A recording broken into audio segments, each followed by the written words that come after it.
Item ಯಾವುದೇ ಇರಲಿ try ಮಾಡಿ ಆಚಿ ಚಿಕನ್ ಮಸಾಲಾ. ಕಿರಿಕ ಬೆಡಗಿ ರಶ್ಮಿಕಾ ಮಂದಣ್ಣ ಮದುವೆಯ ಸಂಭ್ರಮ ಅಂತೂ ಜೋರಾಗಿದೆ. ತವರು ಮನೆಯಲ್ಲೂ ಕೂಡ ಮದುವೆಯ ಸಂಭ್ರಮ ಸಡಗರ ಮನೆ ಮಾಡಿದೆ. ರಶ್ಮಿಕಾ ಮದುವೆಗೆ ಕೊಡಗಿನ ಮನೆ ಸಿಂಗಾರಗೊಂಡಿದೆ. ಕೊಡಗು ಜಿಲ್ಲೆ ವಿರಾಜಪೇಟೆಯಲ್ಲಿರುವಂಥ ರಶ್ಮಿಕಾ ಅವರ ಮನೆ ಶೃಂಗಾರ ಮಾಡಲಾಗಿದೆ. ಸಹಜವಾಗಿ ಮದುವೆ ಅಂತ ಹೇಳಿದ್ರೆ ಆ ರೀತಿಯ ಸಂಭ್ರಮಾಚರಣೆ ಇದ್ದೇ ಇರುತ್ತೆ.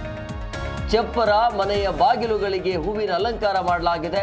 ರಾಜಸ್ಥಾನದ ಉದಯಪುರದಲ್ಲಿ ವಿರೋಶ್ ಮದುವೆ ಇದೆ. ರಶ್ಮಿಕಾ ಮತ್ತು ವಿಜಯ್ ದೇವರಕೊಂಡ ಅಂತ ವಿರೋಶ್ ಅಂತ ಹೇಳಿದ್ರೆ ಅಭಿಮಾನಿಗಳು ವಿರೋಶ್ ಅಂತ ಕರೀತಾರೆ. 10 ದಿನಗಳ ಹಿಂದೆಯೇ ರಾಜಸ್ಥಾನದ ಉದಯಪುರಕ್ಕೆ ರಶ್ಮಿಕಾ ಕುಟುಂಬ ಮತ್ತು ಅವರ ಸಂಬಂಧಿಕರು ತೆರಳಿದ್ರು. ಸೊ ಯಾರೂ ಇರದ ಹಿನ್ನೆಲೆ ಮನೆಯನ್ನು ಈಗ ಕೆಲಸದ ಮಹಿಳೆ ಯಾರು ಕೆಲಸ ಮಾಡ್ಕೊಂಡಿರ್ತಾರಲ್ಲ ಅವರೇ ನೋಡಿಕೊಳ್ತಾ ಇದ್ದಾರೆ. ಕೊಡಗು ಜಿಲ್ಲೆ ವಿರಾಜಪೇಟೆಯ ಕದನೂರಿನಲ್ಲಿರುವಂಥ ರಶ್ಮಿಕಾ ಅವರ ಮನೆಯನ್ನು ನೀವು ನೋಡ್ತಾ ಇದ್ದೀರಿ. ಮದುವೆಯ ಸಂಭ್ರಮ. ಮದುವೆ ಇರೋದು ಎಲ್ಲಿ? ರಾಜಸ್ಥಾನದಲ್ಲಿ. ರಾಜಸ್ಥಾನದ ಉದಯಪುರಕ್ಕೆ ಇಡೀ ಕುಟುಂಬ ತೆರಳಿದೆ, ಕುಟುಂಬಸ್ಥರು ಮತ್ತು ಸಂಬಂಧಿಕರು. ಸೊ ಈಗ ಮನೆಯಲ್ಲಿ ಯಾರೂ ಇಲ್ಲ, ಬಟ್ ಮನೆಯನ್ನು ನೋಡ್ಕೊಳ್ಳೋರು ಇರ್ತಾರಲ್ಲ, ಸೊ ಅವರು ಒಬ್ಬರೇ ಇದ್ದಾರೆ. ಇವತ್ತು ಮದುವೆಯ ಸಂಭ್ರಮ ಸಡಗರ ಯಾರದ್ದು? ರಶ್ಮಿಕಾ ಮಂದಣ್ಣ ಆ್ಯಂಡ್ ವಿಜಯ್ ದೇವರಕೊಂಡ. ಆರಂಭದಲ್ಲಿ ಇವರು ಆತ್ಮೀಯ ಗೆಳೆಯರಾಗಿದ್ದರು. ಆರಂಭದಲ್ಲಿ ಈಗ ಮದುವೆ ಹಂತಕ್ಕೆ ಬಂದು ನಿಂತಿದ್ದಾರೆ. ಇವತ್ತು ಮದುವೆ ಆಗ್ತಾರೆ. ರಶ್ಮಿಕಾ ಮಂದಣ್ಣ ಬಗ್ಗೆ ನಿಮಗೆಲ್ಲರಿಗೂ ಕೂಡ ಗೊತ್ತಿರುವಂಥ ವಿಚಾರ. ಸೊ ಕನ್ನಡದ ನಟಿ, ಸಿಕ್ಕಾಪಟ್ಟೆ ಚಿಕ್ಕ ವಯಸ್ಸಲ್ಲಿ ಹೆಸರು ಮಾಡಿರುವಂಥ ನಟಿ ಈಗ ವಿಜಯ್ ದೇವರಕೊಂಡಕ್ಕೆ ಅವ್ರ ಜೊತೆ ಮದುವೆ ಆಗೋದಕ್ಕೆ ರೆಡಿಯಾಗಿದ್ದಾರೆ. ದಾಂಪತ್ಯ ಜೀವನಕ್ಕೆ ಇವತ್ತು ಕಾಲಿಡ್ತಾರೆ. ಬಟ್ ಈ ಮದುವೆ ಅದ್ಧೂರಿಯಾಗಿ ಇರೋದಿಲ್ಲ, ಖಾಸಗಿಯಾಗಿ ಈ ಮದುವೆ ನಡೆಯುತ್ತೆ. ಎಲ್ಲರಿಗೂ ಆಹ್ವಾನ ಇರೋದಿಲ್ಲ. ಅಂದರೆ ರಶ್ಮಿಕಾ ಮಂದಣ್ಣ ಅವರ ಸಂಬಂಧಿಕರು ಮತ್ತು ವಿಜಯ್ ದೇವರಕೊಂಡ ಅವರ ಸಂಬಂಧಿಕರಿಗೆ ಮಾತ್ರ ಆಹ್ವಾನ ಇರುತ್ತೆ. ಅಂದರೆ ಇದನ್ನು ಒಂದು ಗೌಪ್ಯವಾಗಿ ಇಟ್ಕೋಬೇಕು ಅನ್ನುವಂಥ ಲೆಕ್ಕಾಚಾರ ಇರುವಂಥದ್ದು. ಸೊ ಮದುವೆ ಯಾಕಂದರೆ ಗ್ರ್ಯಾಂಡಾಗಿ ಮಾಡಬಹುದಾಗಿತ್ತು, ಮದುವೆನ ಹೆಂಗೆ ಬೇಕಂಗೂ ಮಾಡಬಹುದಾಗಿತ್ತು. ಬಟ್ ಅದನ್ನು ಇಷ್ಟಪಡ್ತಾ ಇಲ್ಲ ಇವರು. ಮದುವೆಯಲ್ಲಿ ಆಗ್ತಾ ಇರುವಂಥ ಕಾರ್ಯಕ್ರಮಗಳು ಎಲ್ಲವೂ ಕೂಡ ಖಾಸಗಿಯಾಗಿರುತ್ತೆ. ಬಟ್ ಈ ರೀತಿ ನಿರ್ಧಾರಕ್ಕೆ ಯಾಕೆ ಬಂದರು? ಮದುವೆ ಆಗೋದು ನಿಜ, ಸೆಲೆಬ್ರಿಟಿಗಳು ನಿಜ, ಫೋಟೋಗೂ ಮತ್ತು ವಿಡಿಯೋಗೆ ಅವಕಾಶ ಇಲ್ಲ ಅಂತ ಹೇಳಿದ್ರೆ ಗೊತ್ತಿಲ್ಲ ಯಾಕಂತೇಳಿ. ಈ ಬಗ್ಗೆ ಮತ್ತಷ್ಟು ಮಾಹಿತಿ ನೀಡ್ತಾರೆ ನಮ್ಮ ಪ್ರತಿನಿಧಿ ಲೋಹಿತ್ ಫೋನ್ ಸಂಪರ್ಕದಲ್ಲಿದ್ದಾರೆ. ಲೋಹಿತ್, ಇವತ್ತು ರಶ್ಮಿಕಾ ಮಂದಣ್ಣ ಅವರ ಮದುವೆಯ ಸಂಭ್ರಮ ಸಡಗರ ಅಂತೂ ಜೋರಾಗಿದೆ. ಯಾರೆಲ್ಲ ಹೋಗಿದ್ದಾರೆ ಸಂಬಂಧಿಕರು?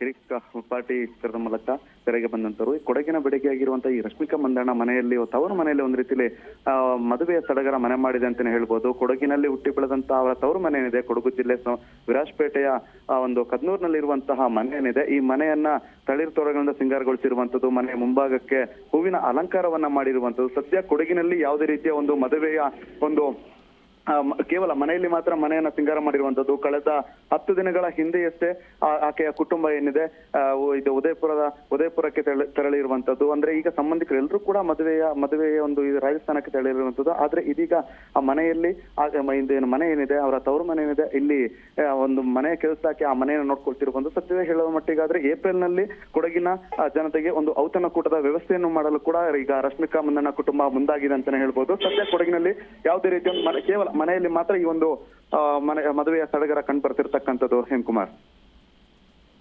S, okay, thank you Lohith ನಿಮ್ಮ ಡೀಟೇಲ್ಸ್ಗಾಗಿ.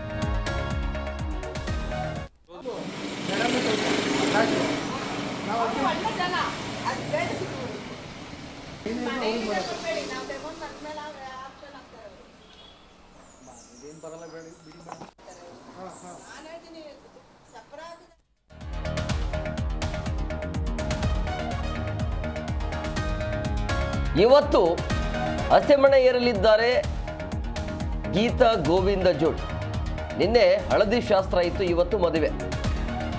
ಸೊ ಮಾರ್ಚ್ 4ಕ್ಕೆ ಇವರು ರಿಸೆಪ್ಷನ್ ಅನ್ನು ಇಟ್ಟುಕೊಂಡಿದ್ದಾರೆ. ಇವತ್ತು ರಾಜಸ್ಥಾನದಲ್ಲಿ ಮದುವೆ ಆಗುತ್ತೆ. ದಕ್ಷಿಣ ಭಾರತದ ಸಂಪ್ರದಾಯದಂತೆ ನ್ಯಾಷನಲ್ ಕ್ರಶ್ ರಶ್ಮಿಕಾ ಮತ್ತು ರೌಡಿ ಬಾಯ್ ವಿಜಯ್ ದೇವರಕೊಂಡ ಹಳದಿ ಶಾಸ್ತ್ರದ ಫೋಟೋವನ್ನು ಕೂಡ ಈಗ ಶೇರ್ ಮಾಡಿಕೊಂಡಿದ್ದಾರೆ.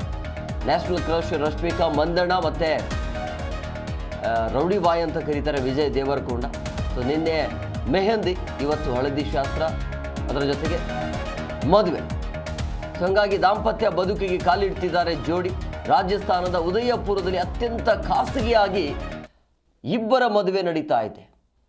ಸೊ ಇವತ್ತು ನಡೀತಾ ಇರುವಂಥ ವಿವಾಹ ಇದೆಯಲ್ಲ, ಇದಕ್ಕೆ ಯಾರಿಗೂ ಆಹ್ವಾನ ಇರೋದಿಲ್ಲ, ಅಂದರೆ ಆಪ್ತರಿಗೆ ಮಾತ್ರ ಆಹ್ವಾನ ಇರುತ್ತೆ. ಅಂದರೆ ವಿಜಯ್ ದೇವರ ಕುಟುಂಬಕ್ಕೆ ಮತ್ತು ರಶ್ಮಿಕಾ ಮಂದಣ್ಣ ಅವರ ಕುಟುಂಬಕ್ಕೆ ಮಾತ್ರ ಆಹ್ವಾನ ಇರುವಂಥದ್ದು. ಅತ್ಯಂತ ಖಾಸಗಿಯಾಗಿ ಇದನ್ನು ಮದುವೆಯನ್ನು ಇಟ್ಕೊಂಡಿದ್ದಾರೆ. ಅದರ ಅವಶ್ಯಕತೆ ಇತ್ತ ಅನ್ನುವಂಥದ್ದು ಸಹಜವಾಗಿ ಇರೋದು.